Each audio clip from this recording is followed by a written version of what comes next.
बैठे बैठे यूं ही चेहरे पर मुस्कुराहट आ गई। मुझे शायद मेरे बचपन की कोई बात याद आ गई।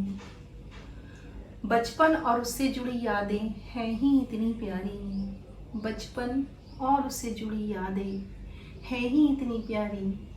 चेहरे पर आपके भी मुस्कुराहट आए, यही कोशिश हमारी। आज की कविता का शीर्षक है बचपन की यादें। सही में वो भी क्या दिन थे जब कोई फिक्र नहीं होती थी और सबसे प्यारी जगह पापा की गोदी होती थी।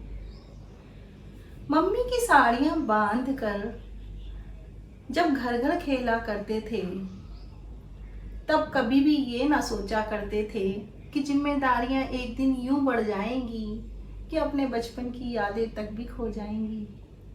गुड्डे गुड़ियों की शादियां कराते थे ऐसे, गुड्डे गुड़ियों की शादियां कराते थे ऐसे, गली मोहल्ले के बच्चे बारातियों जैसे।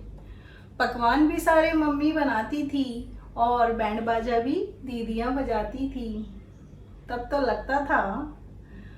लगता था शादी एक गुड्डे गुड़ियों का खेला है। ये तो अब जाकर पता चला कि सारा रायता ही फैला है। शादी किसी की भी हो गली मोहल्ले में, पापड़ों की लोइयां बढ़ जाती थी घर घर में और अचार वड़ियां तैयार हो जाती थी हर घर में। घर घर से दही आकर मड़े की कड़ी पक जाती थी। गेहूं बीनना भी एक त्योहार होता था। गेहूं बीनना भी एक त्योहार होता था और शाम को खाना उसी के घर पर होता था। कौन सा घर अपना है और कौन सा पराया, इसका तो हमने कभी हिसाब ही ना लगाया। एक छत से टाप कर जब जाते थे दूजी छत पर, एक छत से टाप कर जब जाते थे दूजी छत पर, तो लगता था सब कितना आसान है। कोई भी काम मुश्किल ना लगता क्योंकि सबका साथ ही पहचान है।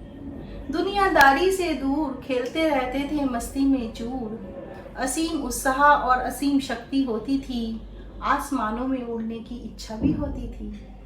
आसमानों में उड़ने की इच्छा भी होती थी। ना कोई बंदिश ना कोई रोक, बस आगे ही आगे बढ़ने की होड़। ना कोई ईर्ष्या ना कोई द्वेष, ना किसी की भावनाओं को ठेस।